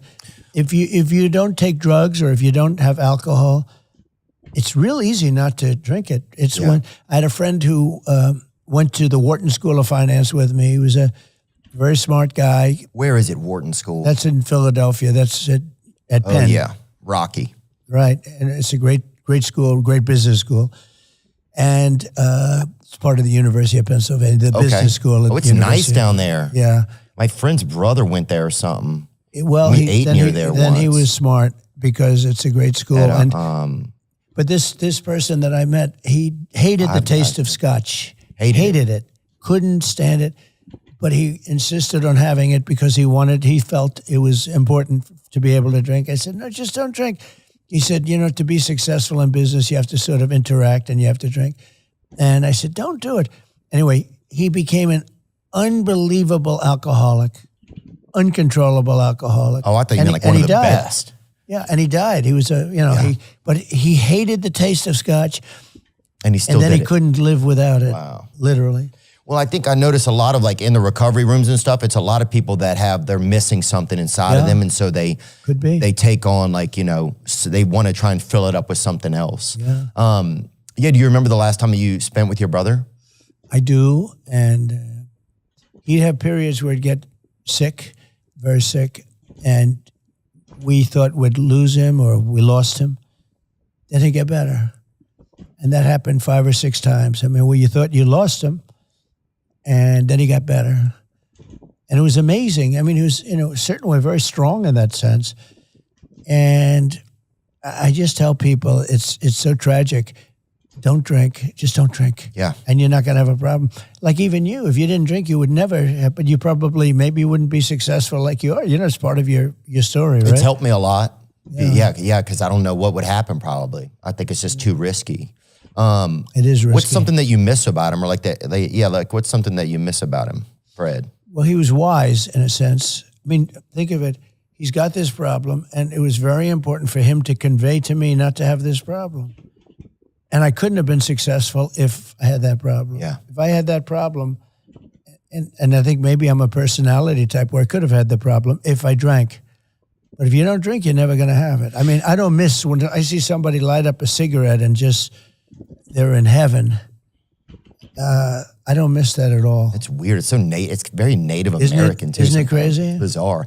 And I think sometimes our older brothers, they kind of they take the speed bumps for us, as younger brothers, so that we don't have to. You know what I'm saying? You know what I'm talking about? Yeah, my brother went through a lot of stuff so that I didn't have to go through it, and then I get to see him and learn. Is he okay now? Yeah, he's doing great now. But it's that's one of the blessings I think of having an older brother. Well, you can learn through history too, even if it's not a brother, it's by watching other people. I mean, you can see if you have a friend who's an alcoholic, or even just by reading about people, you can learn. Oh, yeah. It doesn't necessarily have to be a brother, but in this case, it was very personal. It was a brother, and I learned not to drink, and I learned not to smoke cigarettes. Now, I don't know that I would have smoked cigarettes. I probably would have drank. I think, there's no reason not to drink, but I had a reason because he told me, just that was it. Don't do it. Yeah. Yeah. That was kind of a blessing then, huh? Yeah. And where did you guys ever do anything fun together? Like one nice memory that you have with him? He had a great talent for flying. He was a pilot. Oh, sweet. And he loved it. And did you ever fly with him? I did. I flew with him. He was a great pilot and very talented. Other pilots would come to his house to study with him. Watch him fly. And he was really talented at that. But ultimately, he had to give that because of the alcohol. He had to give that up, which was a hard thing for him to do, but he had to give that up. Election Day is coming up on November 5th. And there's this really cool website, sendthevote.com, that makes it easy to register to vote. It's nonpartisan, which means they don't care who you're voting for. They just want to make sure you can vote. Head over to sendthevote.com. They'll help think and hold drugs. It was everything. Yeah, it's crazy. That's the wildest thing to watch is people losing everything, Yeah, no, they lose everything, and many people. And in those days, it wasn't drugs. It wasn't like don't drink, don't take drugs. I don't think drugs, I don't even know whether they're even a factor. They happened pretty long time ago, but I think in those days, I don't think were drugs a factor. You go back 25 years ago. Not like it is now. Well, certainly not like now. And and that actually takes me into something else I wanted to talk about. Like alcoholism and addiction is something that's really ramped up, even like you're saying, like in the past 20, 30 years in our country, right? And during the opioid epidemic, they estimate that like almost 600,000 people died. Yeah. And that doesn't even include the broken hearts and the deaths of families and circles of trust, all, just people that lost a brother. It doesn't even include the actual, the siblings. Right. And so the ripple effect of that is huge. And there's that Sackler family that pretty much got away with it. They had a financial slap on the wrist, but we're one of the only countries that allows drug advertisements and pharmaceutical companies to advertise on television. Like, what do you think are things that you can do to help curtail that when you get into office? So, well, we did a great job. Does that make sense or not? Yes, that question? It does make sense. And we had committees, blue ribbon committees in certain cases, but committees that would meet. The big problem we have is, fentanyl is probably the biggest. Opioid is bad. Opioid is bad too. Yeah. I think that's bad because everyone thinks, in many cases, they think they're going to do away with pain. And literally the time is so short. If you take it for like 2 weeks, you're almost addicted to it. It's incredible when you well, all of that is horrible. But why do we allow that? How did you get addicted? How did? No, I would just do cocaine. That was really, So not just, That's down and dirty, right? Yeah, and this. I mean, it was, But you don't anymore? No, I don't do it anymore, man, and I'm not doing it. Is it too much? Too much to handle? Some of the stuff started to get a real rattle in it, too. I don't know where we were even getting it from in this country, but it started to make me feel like I was a mechanic or something. So the thing you go back to then is alcohol for the most part. Right, yeah, but what I want probably is cocaine, but I know that if I have a drink, then it'll be like, okay, well, I had a drink, then I can do this. Is cocaine a stronger up? Yeah. Cocaine so you're way up with cocaine more than anything else you can think of. Cocaine will turn you into a damn owl, homie. You know what I'm saying? Yeah. You'll be out on your own porch, and you'll be your own street lamp. You're freaking. And is that a good feeling? Well, no, it's horrible. A miserable feeling. But you do it anyway, just like the guy you're saying with the scotch. Like you knew it was bad, but you still. So it's not even good during what would be normally the good time. In other words, oh wow. So why would you do it? I wouldn't. That's why I don't. Yeah, that's terrible. But it's crazy because that's what alcoholism is. I think it's that it trumps the why. Yeah. It doesn't, and it just you don't. And you just go to. It's like, so that's why they say that it's cunning, baffling, and powerful. That's what they say about alcoholism. Yeah. And it is. It's Which is a bigger problem in our country, would you say? Opioids.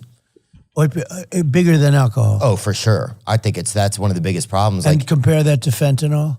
Oh yeah, well that's the problem is people are making fake opioids because they can't afford real ones, or they're just getting them off the street and then they put fentanyl in them. Yeah. Fentanyl's like laced into everything now. It's horrible. It's horrible. Yeah, they found some in a baby rattle somewhere. I think I don't even know where that was. But one of the things I wanted to ask you about was like, so there's like the big pharma lobbyists. Like there's 1,800 big pharma lobbyists in Washington D.C. Right. There's only 535 total representatives or senators total. So just the fact that there's this whole other almost drug government that's there kind of pushing pushing agendas and influencing things. Like, how do we stop that, man? It just seems like it's obviously killing people. Like people are dying, It's like, what do we have to do that our own government won't help us? Well, you have to stop listening to lobbyists. I was not a big person for lobbyists. And if they have even a little access to like a president or a senator or a congressman or woman, they're snakes. They get a lot of money. Yeah. And in some cases, they just take the money. They don't do anything. But you have a lot of lobbyists in Washington pushing, and certainly a lot for all of the things that we're talking about, including winning. Alcohol. The lobbyists are winning, it feels like. Yeah, they're winning. They're making a lot of money, absolutely. Can you stop that? Can a president stop that? Like, how do we stop that? Well, one way you could stop it is to say if you're going to go into government, you can never be a lobbyist. In many cases, they have rules and regulations where you can't do it for 4 years, 3 years, 5 years, whatever. You mean be a lobbyist after you were an elected official? I mean, you could say... Is that what you're saying? You could say that if you're an elected official or if you work in government, you can never be a lobbyist. You have people that work in government and they give out contracts to the military, and then they leave and they work for the people that they're giving out contracts to. That's exactly what happened with the Sackler family, with the drug companies. They hired people that were on the FDA to work for them so they could loophole the laws. Yeah. But can we outlaw lobbyists, or we can't do that? Well, there's a whole constitutional thing there. I mean, can you make somebody never, ever go into the business if you work for government, and especially if you're giving out contracts? In other words, you're a powerful person within some industry, the Navy, the Army, anything. It could be military procurement, etc. There's a whole thing there's a whole question as to you give out a contract and then all of a sudden you're working for the person you gave out the contract to, or the company that you gave out the contract to. Right. It's like you're playing both sides of the net. Well, it's obviously a problem, and it's a big problem, and we were doing things about it, but then we had to get down to other business. We had to solve we had a lot of problems with this country. A lot of problems. It's pretty clear that the establishment doesn't like you, I would say. What do you think? Well, I think the people like me. Oh, yeah, the people. We're leading now in all the polls. We're leading in Rasmussen just came out a little while. Rasmussen's a very highly regarded poll, and we're leading by 5 points. Rasmussen poll. And others also, and we're doing well. But I think the people like me a lot. We agree. won, and then we did. No doubt. So we won in 2016, and then we did much better in 2020. Much better. Got millions and millions more votes. And why does the establishment keep trying to sink you? Like, what is it that they are so afraid of? Well, in some cases, the things we're talking about right now, they want to sell product that I'm not interested in. They want to have certain boats and certain chips and certain planes and certain everything bought. Pharma is another one that's, interesting. Or do they push back against you think? Yeah, I think they do. Well, yeah, I think it's pretty obvious that they do. In one way, that's a positive thing politically, because when you can show that they push back, the voters seem to like it.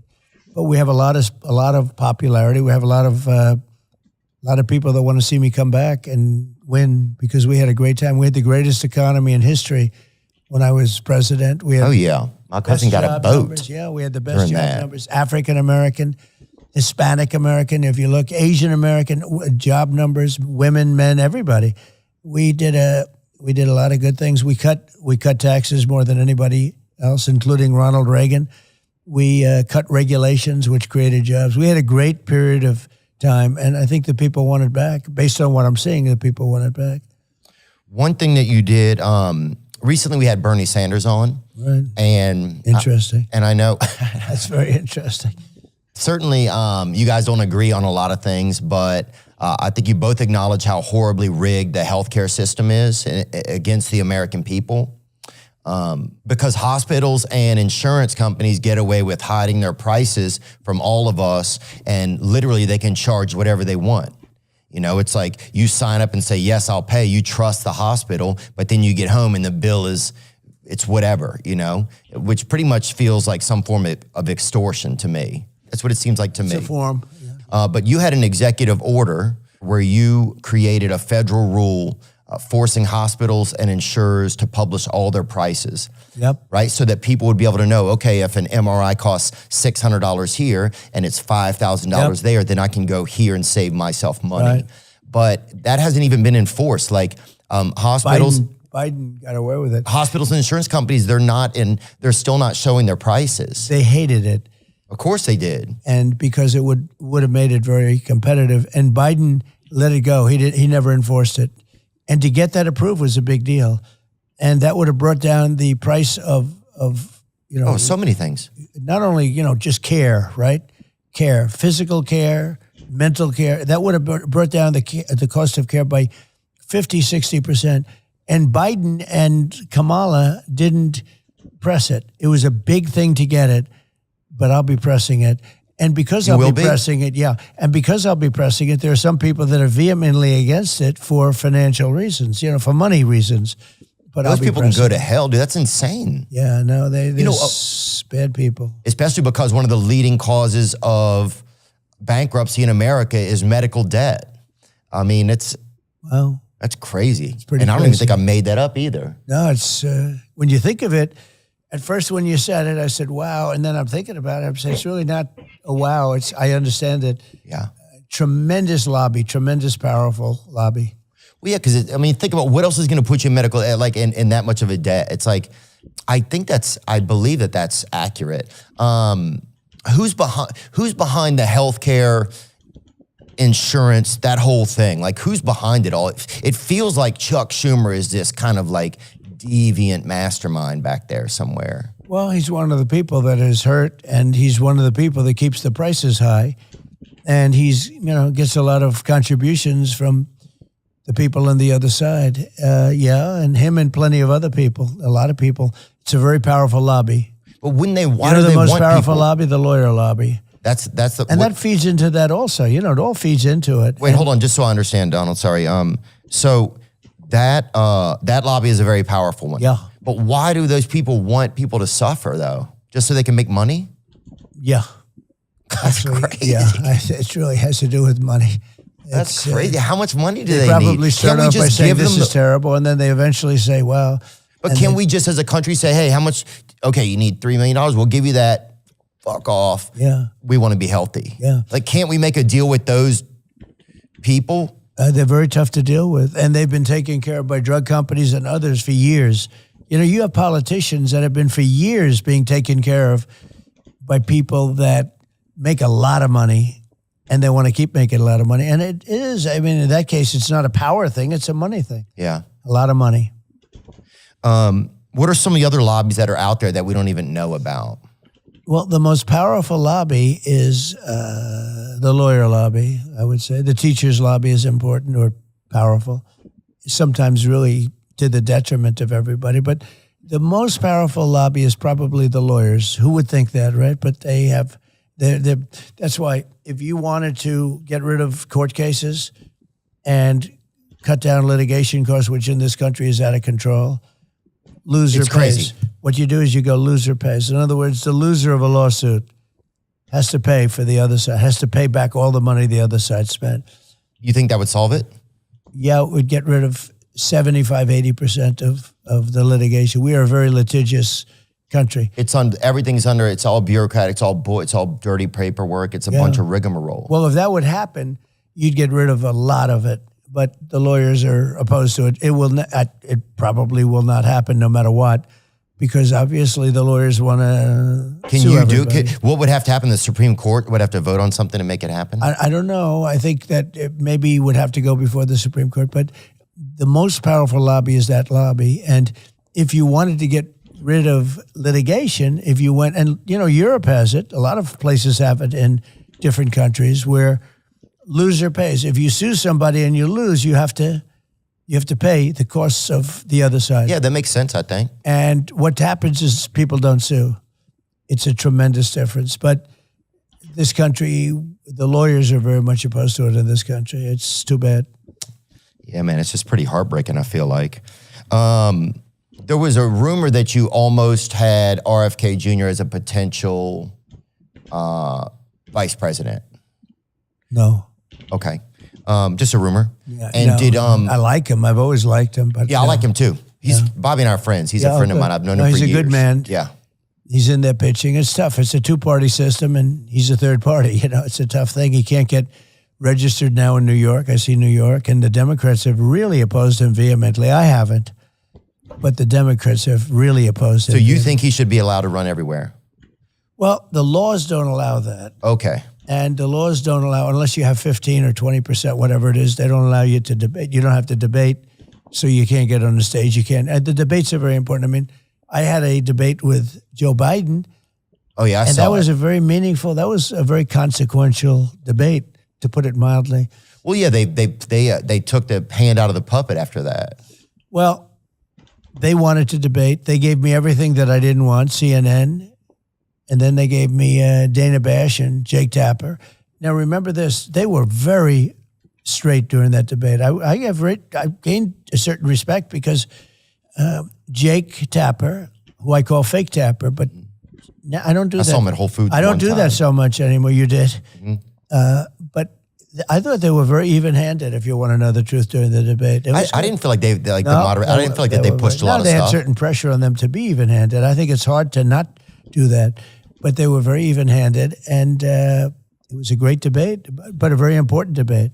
Well, after that, it seemed like suddenly everybody had been like, oh, Biden's fine. In America for like 18 months. Like my dad was really old when I was born. My dad was 70 when I was born, right? So I don't like seeing senior citizens get taken advantage of, right? I felt like that happened a lot when I was a kid. And so I think for me, it reflected on me like, it made me really angry because I was like, I know this guy's not well. It's not fair to pretend that he's well. It's not fair to him because he doesn't know you're pretending, And it just seemed like the cruelest thing you could do. And then we're all kind of supposed to believe this thing that we know is not real. Our media is just saying this is real. And we're all just being gaslit as humans about something that's like moral. Like this is a human man. This is somebody's grandfather. And then they just disappear. He just disappears, and suddenly it's like it was a coup. Kamala is the one that went in. What do you think happened in the back rooms there? Because that almost was overnight that happened. I know what happened, and you're not supposed to do that. It's not supposed to be probably constitutional. She got no votes. He got 14 million votes. All of a sudden, they're telling him to get out, or they threatened him. But who are and they he is when they say that? an angry person. Well, I would say Schumer, Pelosi, and numerous other people, the heads of the Democrat Party. Yeah, and they did. They threatened him violently, I think, and he didn't want to get really out. Remember, he said, "Only God will get me out." Right? Only God will get me. Somebody dressed up like God and just chased him out of there. Yeah, and what happened is they went to him and they said, "This was after the debate." Now, if he didn't have the debate, he would still be running. Yeah. So they set him up. They knew they were going to pull him. That I don't know. I mean, he had his debate. Maybe he wanted to. I heard he didn't. I heard they offered me things that I would never accept, and I accepted them. They said CNN. They said Jake Tapper, Dana Bash. They said all things that I could not take, and I accepted all of them. And, look, it was a good debate for me. It wasn't a good debate for him. I think he'd still be running right now. You wouldn't have her. She was one of the most disrespected people in the whole country. She was a failed vice president. She was the most, she was considered the worst vice president in the history of our country. She had no chance. If you go back 6 weeks, they were saying how bad she was, and they wanted to choose from 11 different people. Do you feel? I thought that's what they were going to have. Oh, you thought that's really good? Well, that would have seemed more democratic, I think. They wanted to be politically correct. And they chose her. I feel like it would have seemed more. But dude, I got so angry when they sidetracked Bernie a few years ago. That wasn't fair. It happened to Bernie twice. Yeah. You think about it. Yeah. Oh, it was crazy. Yeah. 2016 and 22. He just got, it just wasn't cool. Like whatever you think, it's just like we have to be able to believe. Would you like Bernie? Are you friends with him or something? No, I'd met him the other day. Was that the first time? It was the first time. Were you impressed by him? Yeah. One thing, he's still sharp, right? Oh yeah, he's still sharp. He doesn't suffer from what Biden did. No. Mental dullness. Yeah. Right. I mean, mentally gone. Biden is mentally like, gone. He's somebody put a merry-go-round in his head, I heard. But that's, but they didn't plug it in. They didn't tell him. Yeah, that's probably right. But no, one thing I liked about Bernie, well, one of the things is the healthcare. I just feel like we spend so much money in different places and people are sick. And the opioid epidemic, I just feel like, and the lower cost of drugs, those are things that because I got insulin down and they took credit for it. Mm-hmm. But I got it down to $35. And I said, I hope I win because somebody's going to take credit. It takes a period of time before it kicks in, statutorily. And I got it down to $35, which is a very low price. And they took credit for it, which is, now I'm taking credit because I'm talking to you. If you did it, then you should be able to take credit for it. I just watched her performance today. So she went out and... Who, Kamala? She lied about everything. She said, this Trump tax, that Trump tax, that Trump tax. He's going to tax this, he's going to tax all these different things. And I'm not going to tax them. She made it up. Did you know that 4 companies control over 80% of the U.S. meat industry? And China now controls the largest portion of U.S. pork. These companies are using mobster-like tactics to crush American family farms, and with the additives that they're putting into our food, Americans are stuck with sketchy meat. So what can we do about it? Let me tell you about a company that's coming up swinging on behalf of the American family farms and your family's food security. Moink. The business is simple.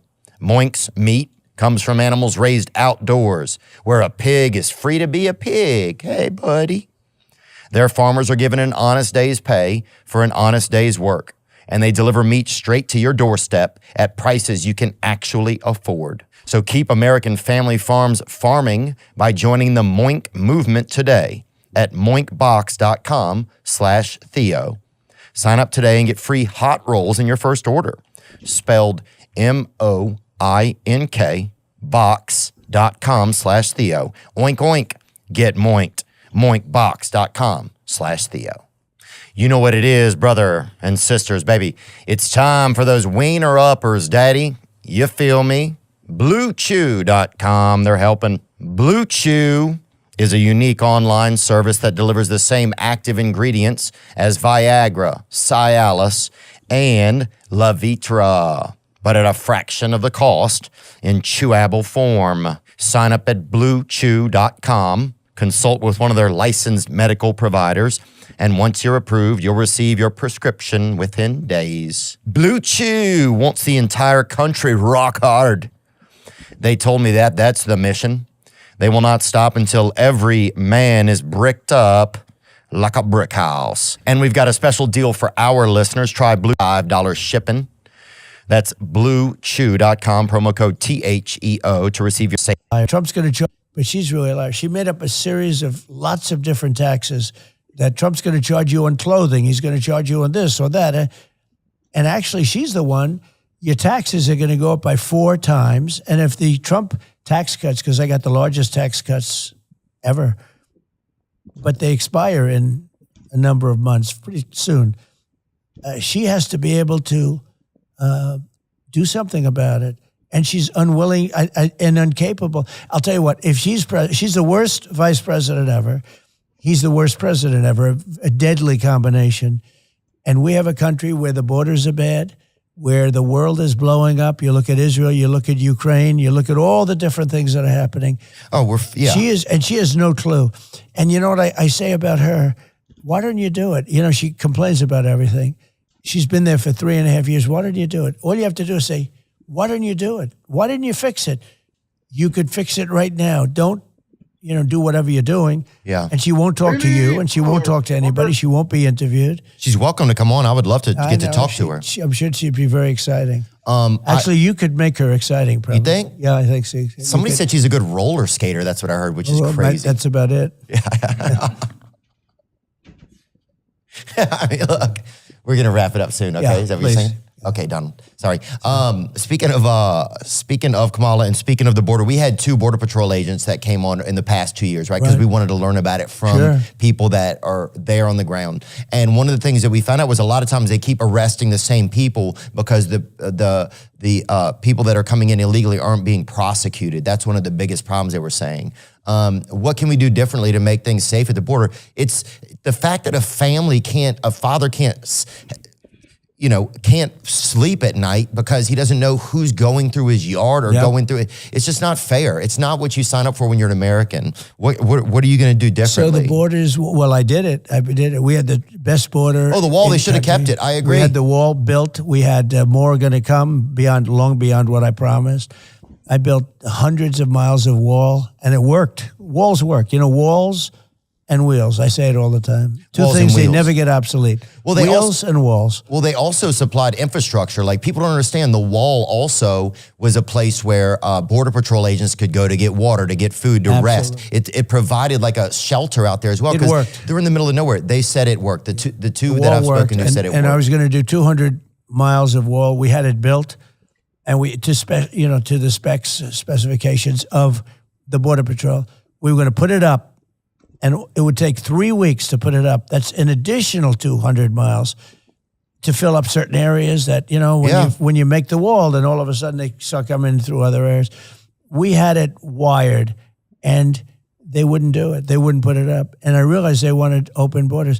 Kamala wants open borders. She's going to have open borders. We'll have 50, 60 million people because of them. Sick. We have over 20 million people, in my opinion, right now that came into our country. Many come from prisons, jails, mental institutions, many terrorists. Do you know that other countries now, their crime rate is way down because they're sending all their criminals to us? It's a party. They're sending all of their criminals to us. And who would take this? Why is this a good thing? It's a horrible.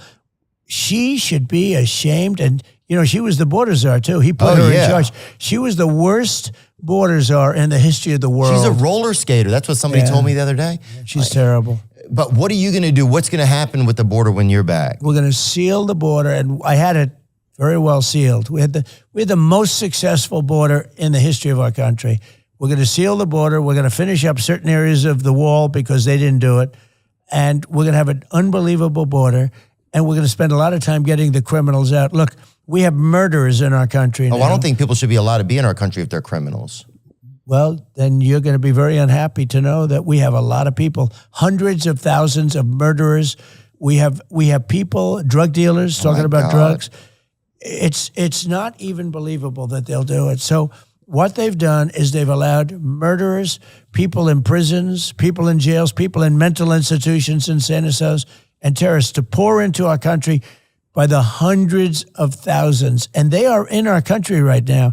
And the country that brought them out said, if you ever come back, we're giving you the death penalty or we're going to kill you. Well, in Brooklyn alone, there's a huge building that is housing just Haitian people.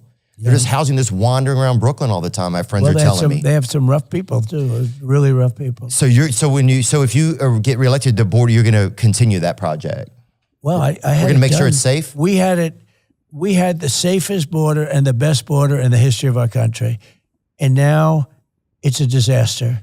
Somebody invited Biden to the border, and they said he went to a Borders Books, dude. And I was like, that's... Well, they invited her, and she went to a place that doesn't have a problem, She's a disaster. She is the worst vice president. It's the worst administration in the history of our country. She's a part of it. And she won't do an interview. She would never do an interview like this. She won't do an interview. I want to learn more about her. Well, I think you should ask her to come on. Tell Barron I said thanks, man. Good. Yeah. He's a big fan. I hope to get to meet him someday. He seems like a neat kid. Yeah, he is. He's great. Is he? Yeah. And yeah, thank you for your time. I can't believe that I got to be able to sit down with you. I'm grateful to Dana White as well for setting this up. And I just appreciate you giving me your time today, Donald Trump. It's an Thank you so honor, much. and good luck with your situation. Yes, You're sir. going to do it. You beat it, right? You yeah. beat it. Good luck with it. Thank you, brother. Thank you very much. Now I'm just floating on the